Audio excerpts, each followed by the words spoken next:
विघ्नहर्ता श्री गणेश, श्री गणेश, श्री गणेश। बहू का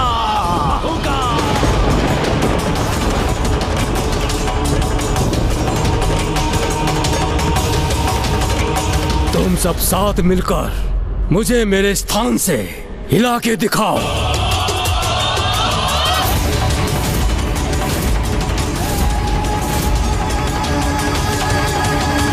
क्या हुआ? चलो आगे बढ़ो।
तुम्हारी शक्ति का परिचय इन्हें प्राप्त हो गया बहू का। अब अपनी दूसरी शक्ति का भी प्रदर्शन करो। तुम नहीं, तुम वहीं रुको।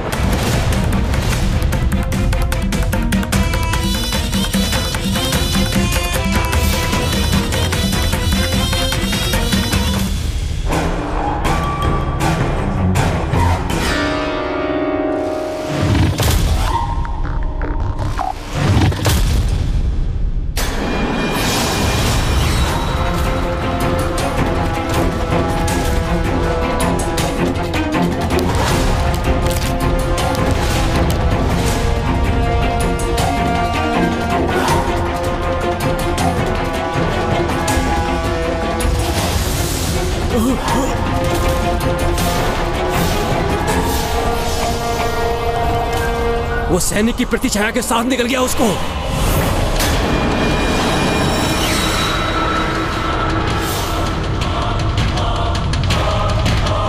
बहू का मेरा शक्तिशाली सेवक, असंख्य हाथों वाला, संपूर्ण ब्रह्मांड को ढकने की शक्ति है जिसमें, वो बहू का किसी भी मनुष्य, असुर अथवा वस्तु की प्रतिछाया को खींचकर उसको अपना आहार बना सकता है। वो मेरे ये असुर मेरे नेतृत्व के अंदर ये युद्ध जीत के रहेंगे। और हमारा नेतृत्व कर रहे हैं जगत पिता महादेव और जगत जननी माता पार्वती के पुत्र कुमार कार्तिकेय।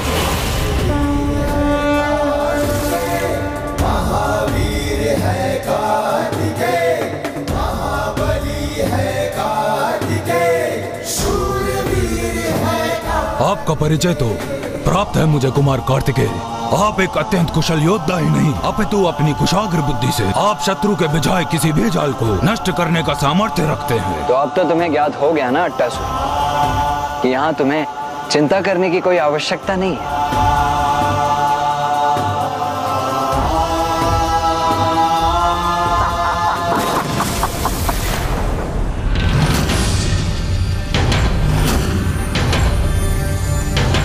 क्या हुआ अट्टासुर?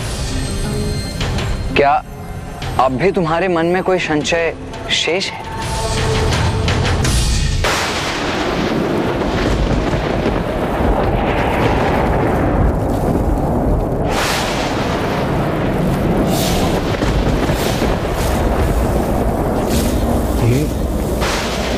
ये आकाश में अग्निपुंज कैसा?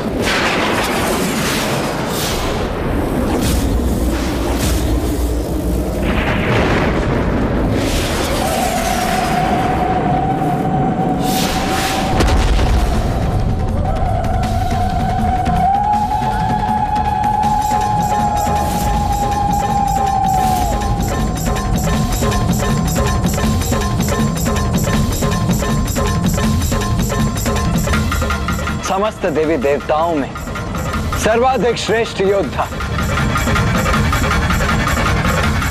प्रणाम वीरभद्र जी, प्रणाम माता महाकाली। कुमार कार्तिकेय, तुम एक अत्यंत कुशल योद्धा हो, ये तो तुम प्रमाणित कर चुके हो। किंतु अपने शत्रु को शरण देकर तुमने ये दर्शा दिया कि तुम्हारा हृदय संहारक का नहीं अपितु संरक्षक का है। ये तो मेरा कर्तव्य है वीरभद्र जी। माता और पिता से मुझे यही सीख मिली कि कभी भी किसी असहाय शरणागत को निराश नहीं करना चाहिए।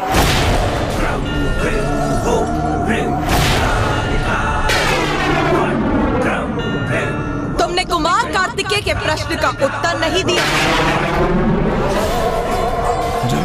जी प्रश्न? कौन सा प्रश्न?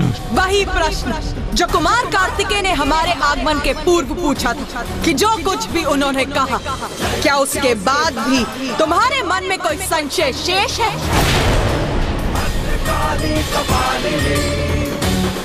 उत्तर दो, अभी भी कोई संशय है क्या तुम्हें? मुझे आपकी और देवताओं की शक्ति पर संदेह नहीं। मेरी चिंता का कारण तो तारकासुर है। नैतिकता से रिक्त कपट बुद्धि का स्वामी है वो,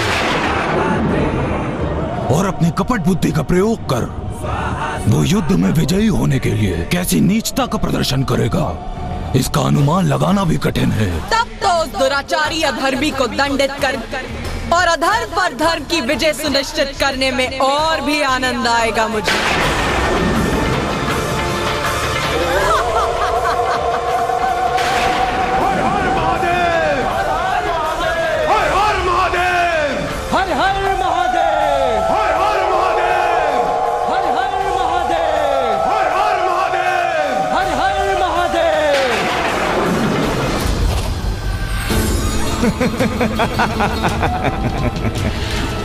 बहुत आनंद आएगा मुझे देव सेनापति।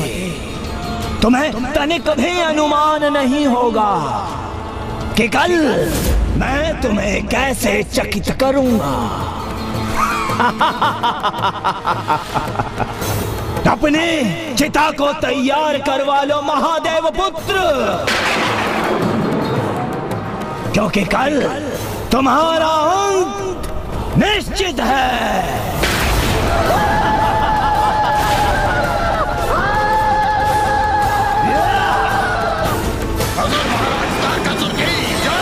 असुर महाराज तारकासुर की, असुर महाराज तारकासुर की, असुर महाराज तारकासुर की, असुर महाराज तारकासुर की।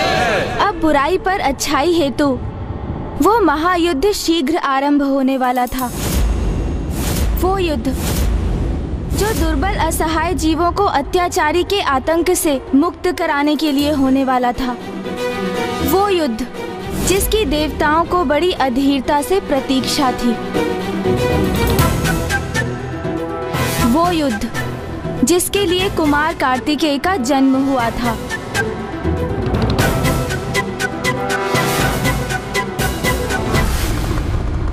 ओम नमः शिवाय, ओम नमः शिवाय, ओम नमः शिवाय। मेरा पुत्र कार्तिकेय वहाँ सृष्टि की रक्षा हेतु आगामी युद्ध के आरंभ की तैयारी कर रहा होगा। हर हर महादेव। ओम नमः शिवाय, ओम नमः शिवाय।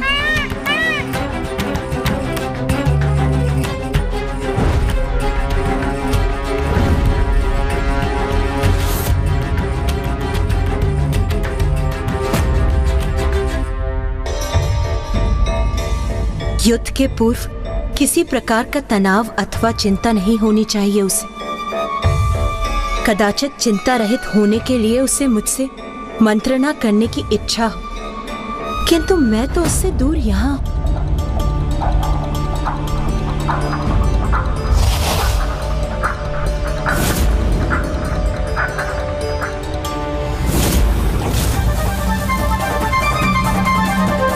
नाथ,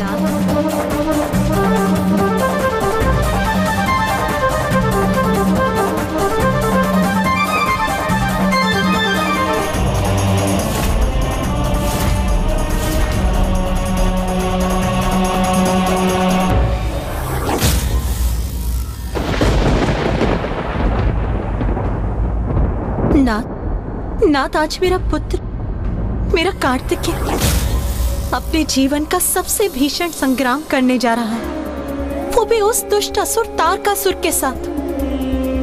मुझे मेरे पुत्र की चिंता सता रही है।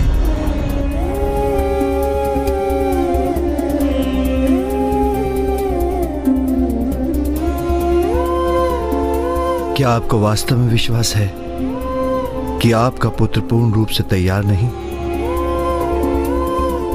स्मरण कीजिए, जब आपको प्रतीत हुआ था कि अभी पुत्र कार्तिकेय युद्ध के लिए तैयार नहीं, तभी क्या किया था आपने? आपने स्वयं उसे प्रशिक्षित किया था।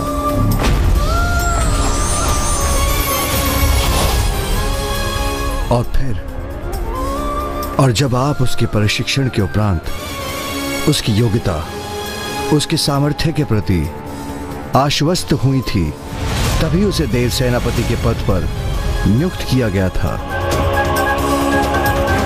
पुत्र कार्तिकेय महादेव का अंश है, जगत जननी देवी पार्वती का पुत्र है वो। आप उसकी मां हैं और संतान के लिए मां का चिंतित होना तो स्वाभाविक है, किंतु स्मरण रखिए कि कार्तिकेय का जन्म एक अत्यंत महत्वपूर्ण एवं विशेष उद्देश्य के लिए हुआ है।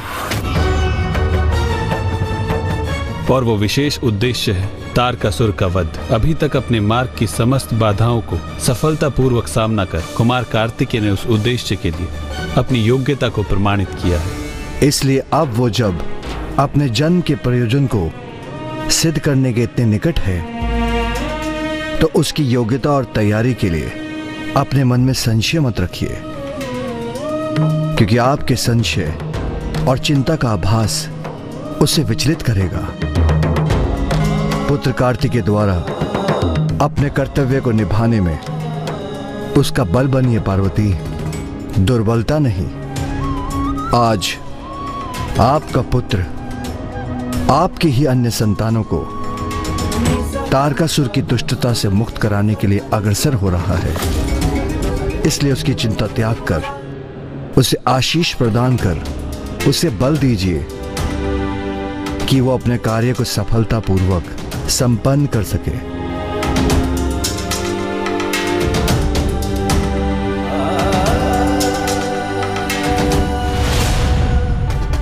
ओम नमः शिवाय। ओम नमः शिवाय। ओम नमः शिवाय।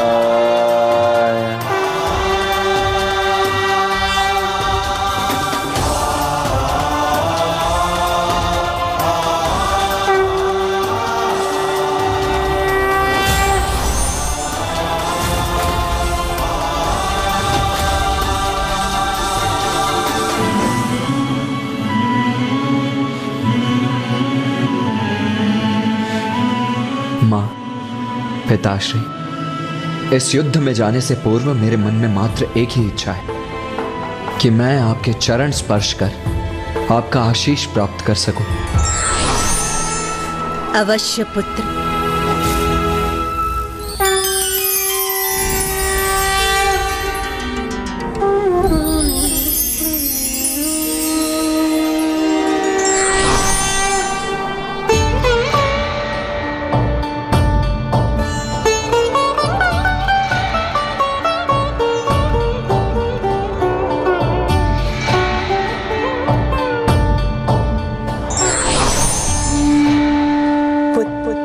नियति ने तुम्हें जो कर्तव्य सौंपा है उसे संपन्न करो।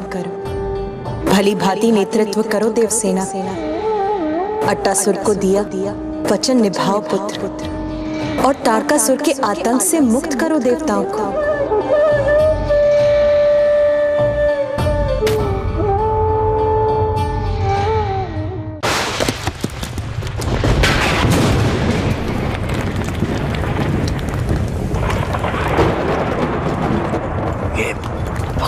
कैसे उत्पन्न हो रहा है?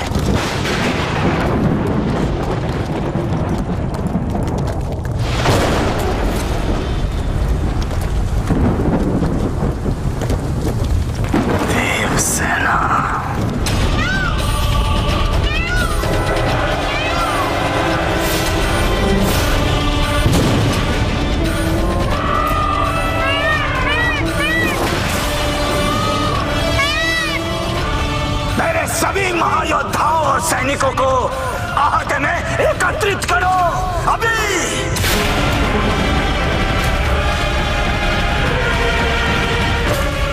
मुझे ज्ञात है आप में से अधिकांश का यही मत है कि जो युद्ध हमने तारकासुर का वध करने के लिए आरंभ किया था,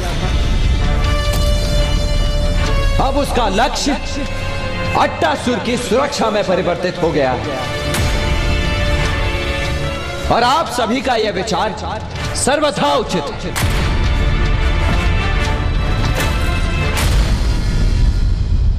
मैंने चुनौती दी है उस कुमार कार्तिकेय को। आज सूर्यास्त से पहले उस अट्टासुर का अंत करूंगा मैं। कितना सरल बना दिया है ना मैंने इस युद्ध को, क्योंकि अट्टासुर का अंत होगा तो उस महादेव पुत्र को आत्मदाह करने पर विवश होना पड़ेगा और हम विजयी होंगे। हम तो जाओ जाओ और अंत कर दो उस अट्टासुर का। अपना उत्तरदायित्व निभाओ। जाओ। सर्वथा उचित है आपका यह विचार कि यह युद्ध अट्टासुर की सुरक्षा के लिए लड़ा जा रहा है। अट्टासुर जैसे असहाय और निर्बल जीवों की सुरक्षा के लिए है ये युद्ध। दंडित करूंगा तारकासुर को मैं, ये प्रण लिया है मैंने। और उसका आरंभ अट्टासुर की सुरक्षा से करूंगा, क्योंकि देवता होने के नाते दुर्बल और निरीह असहाय प्राणियों की रक्षा करना हमारा परम कर्तव्य, परम धर्म है। दुर्बल था वो, असहाय था वो अट्टासुर, इसलिए बहिष्कृत कर दिया मैंने उसे, बहिष्कृत। और उसने मेरे शत्रुओं के पास जाकर शरण प्राप्त कर ली। देवता उसकी रक्षा को अपना धर्म मानते हैं तो मानने दो, किंतु सत्य तो ये है, जो दुर्बल है, जो स्वयं अपनी रक्षा करने में असमर्थ है, उसे जीवित रहने का कोई अधिकार नहीं, ना कदापि नहीं। आज मैं आप सभी को जिस युद्ध के लिए प्रेरित कर रहा हूं, वो युद्ध, ये युद्ध होगा बुराई पर अच्छाई की विजय हेतु।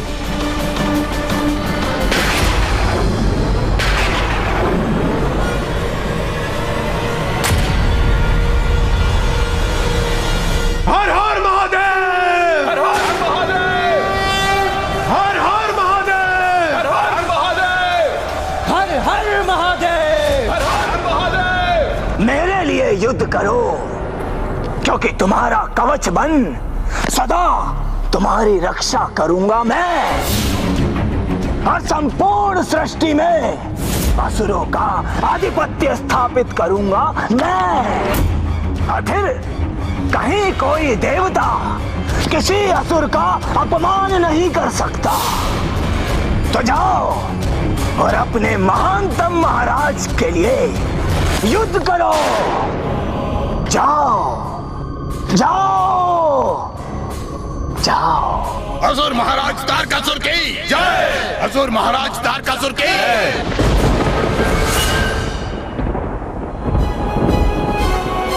दोनों ओर की सेना में एक से एक भीषण योद्धा थे, किंतु देव सेनापति के पास युद्ध करने का बेहतर उद्देश्य भी था और एक विशेष रणनीति भी, जो इस युद्ध में पहली बार किसी ने देखी थी।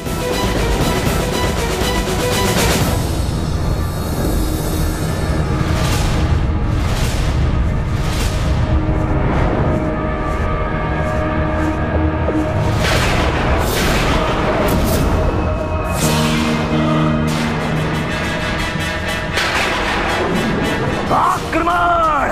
वध करो इस अट्टासुर का।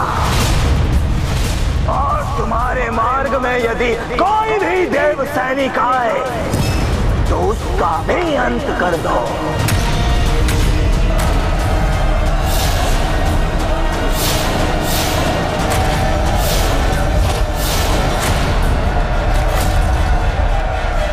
सावधान देवसेना, सभी अपने नियत स्थान ग्रहण करें।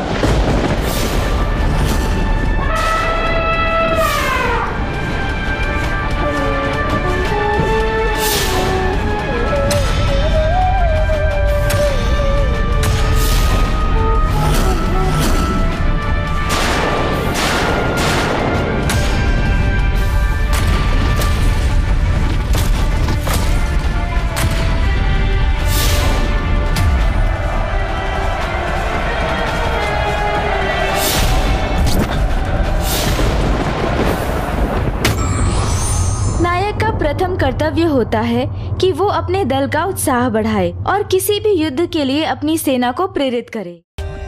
For more updates, subscribe to our channel, click the show links and enjoy watching the videos.